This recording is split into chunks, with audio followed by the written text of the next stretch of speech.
Welcome to this educational video lecture by Ingole publication. आज के lecture में हम न्यूरोमस्कुलर जंक्शन को डिटेल में समझेंगे। Neuromuscular junction.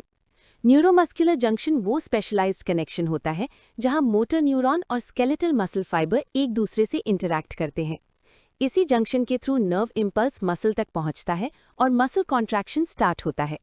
अगर न्यूरोमस्कुलर जंक्शन प्रॉपर्ली काम न करे तो मसल कॉन्ट्रैक्शन पॉसिबल नहीं होता। Basic components of neuromuscular junction. Neuromuscular junction 3 main components से मिलकर बना होता है: pre synaptic neuron terminal, synaptic cleft, post synaptic muscle membrane. ये तीनों मिलकर सिग्नल ट्रांसमिशन का कंप्लीट पाथवे बनाते हैं। Pre synaptic neuron terminal. Pre synaptic terminal motor neuron का एंड पार्ट होता है। इस पार्ट में सिनेप्टिक वेसिकल्स प्रेजेंट होती हैं। वेसिकल्स के अंदर न्यूरोट्रांसमीटर स्टोर्ड होता है। स्केलेटल मसल में मेन न्यूरोट्रांसमीटर एसिटाइल कोलिन होता है। जब नर्व इम्पल्स यहां तक पहुंचता है तब न्यूरोट्रांसमीटर रिलीज होने के लिए सिस्टम एक्टिवेट होता है। Synaptic cleft. Synaptic cleft neuron और मसल फाइबर के बीच का नैरो स्पेस होता है।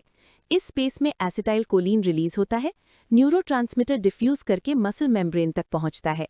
सिनेप्टिक क्लेफ्ट सिग्नल ट्रांसमिशन को कंट्रोल्ड और डायरेक्शनल बनाता है। Post synaptic muscle membrane.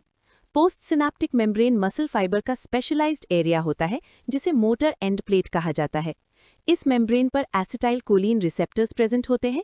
जब एसिटाइल कोलिन रिसेप्टर्स से बाइंड करता है, मेम्ब्रेन डीपोलराइज होती है। इलेक्ट्रिकल सिग्नल मसल फाइबर में जेनरेट होता है।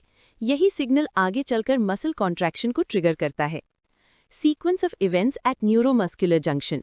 न्यूरोमस्कुलर ट्रांसमिशन एक फिक्स्ड सीक्वेंस में होता है। Nerve impulse motor neuron terminal तक पहुंचता है।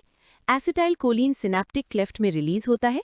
एसिटाइल कोलिन मसल मेम्ब्रेन के रिसेप्टर्स से बाइंड करता है। डीपोलराइजेशन होती है। मसल एक्शन पोटेंशियल जेनरेट होता है। इस एक्शन पोटेंशियल के बाद मसल कॉन्ट्रैक्शन का प्रोसेस स्टार्ट होता है। रोल ऑफ एसिटाइल कोलिनेस्टेरेज। सिनेप्टिक क्लेफ्ट में एक इंपॉर्टेंट एंजाइम प्रेजेंट होता है जिसे एसिटाइल कोलिनेस्टेरेज कहा जाता है। इस एंजाइम का काम होता है एसिटाइल कोलिन को रैपिडली ब्रेक करना और सिग्नल को टर्मिनेट करना। इस एक्शन के बिना कंटिन्यूस स्टिमुलेशन होता रहेगा और मसल रिलैक्स नहीं कर पाएगी। Importance of neuromuscular junction.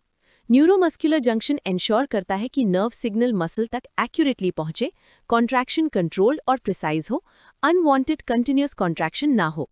ये जंक्शन वॉलंटरी मूवमेंट का की कंट्रोल पॉइंट होता है। Clinical relevance. न्यूरोमस्कुलर जंक्शन से रिलेटेड डिस्टर्बेंसेस से मसल वीकनेस डेवलप हो सकती है, पैरालिसिस हो सकता है, अबनॉर्मल मसल फटीग हो सकती है।